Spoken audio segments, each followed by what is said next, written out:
오는 9일 본회의를 시작으로 여야의 입법 대치가 본격화할 것으로 보입니다. 더불어민주당은 사법개혁 관련 법안들을 처리하겠다는 방침이고 국민의힘은 필리버스터 대응을 시사하면서 전운이 감돌고 있습니다. 국회에 나가 있는 취재기자 연결해서 자세히 들어보겠습니다. 정주희 기자, 민주당은 쟁점 법안 처리부터 나선다고요? 네, 민주당은 정기국회 마지막 날인 오는 9일부터 쟁점 법안 처리에 나선다는 계획입니다.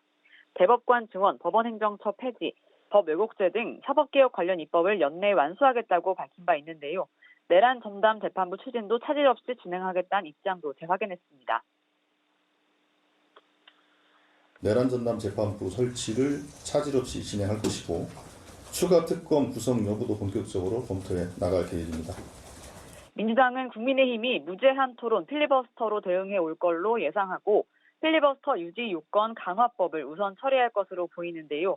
국회의원이 60명 이상 출석하지 않으면 국회의장이 필리버스터를 중단시킬 수 있게 하는 내용입니다.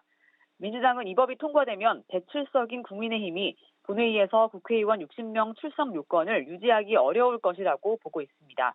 민주당은 내일 정책의원총회를 열고 쟁점 법안들과 본회의 전략을 논의할 예정입니다.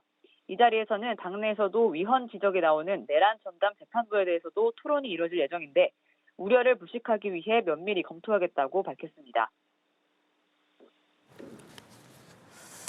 국민의힘에서는 사법부를 장악하려는 입법 폭주다라고 반발하면서 대응을 준비하고 있는데요. 관련 내용도 전해주시죠. 네, 국민의힘은 필리버스터 카드로 사법개혁 법안 저지에 나선다는 입장입니다. 필리버스터 요건이 국회의원 60명 출석으로 강화될 것에 대비해 60명씩 조를 편성하는 방안도 검토하는 것으로 전해졌습니다. 국민의힘은 본회의를 앞두고 민주당이 사법개혁을 밀어붙이는 데 대한 비판 목소리를 더욱 높였는데요. 입법 의도가 사법 장악과 길들이기에 있다고 비판했습니다. 민주당은 무엇이 두려워 법치주의의 최후 보루마저 권력 아래 두려워합니까? 헌정 질서를 파괴하는 폭거를 중단할 것을 강력히 촉구합니다. 국민의힘은 내일 이재명 정권 독재 악법 국민고발세라는 이름으로 의원총회를 열고 민주당의 사법개혁 법안들이 위헌이라는 메시지를 더욱 부각할 계획입니다. 한편 국민의힘은 윤영호 전 통일교 세계본부장이 김건희 특검팀에 민주당과도 접촉했다고 증언했다는 언론 보도와 관련해서도 비판을 쏟아내고 있습니다. 주진우 의원은 민주당 의원들은 돈을 받아 먹어도 되는 특권층이냐면서 민중기 특검팀을 직무유기 혐의로 수사해야 한다고 주장했고 한동훈 전 대표는 민중기 특검팀은 민주당 하청업자라고 비판했습니다.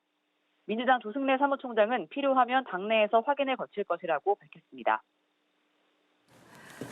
그리고 민주당 지도부는 정청래 대표가 추진해온 1인 1표제가 좌초된 데 대해서 수습에 나섰다고요? 네, 정청래 대표가 추진해온 대의원, 권리당원 투표 반영 비율을 동등하게 맞추는 1인 1표제가 중앙위에서 부결되자 당 안팎에서는 정 대표의 리더십이 흔들리고 있다는 평가가 나왔는데요. 부결 배경에 당내 친이재명계와 정청래 대표 측 간의 권력 다툼이 있다는 해석도 있었습니다. 그러자 조승래 사무총장은 1인 1표제와 최고위원 선출 등 매사를 특정 인물 중심으로 편가르게 하는 것은 자제되어야 한다고 당부했습니다. 박소연 수석 대변인도 친명, 친청은 민주당을 분열시키려는 기우제라면서 민주당에 친청은 없고 친명만 있을 뿐이라고 당내 분열을 일축했습니다. 국민의힘에서도 강성 지지층에 기대고 있는 지도부를 향한 우려의 목소리가 연일 분출되고 있는데요. 이성권 의원은 당이 내년 지방선거에서 당원 투표 비율을 기존 50%에서 70%로 상향을 검토하고 있는 것을 두고 민심에 역행하는 정치적 자해 행위라고 주장했습니다. 지금까지 국회에서 전해드렸습니다.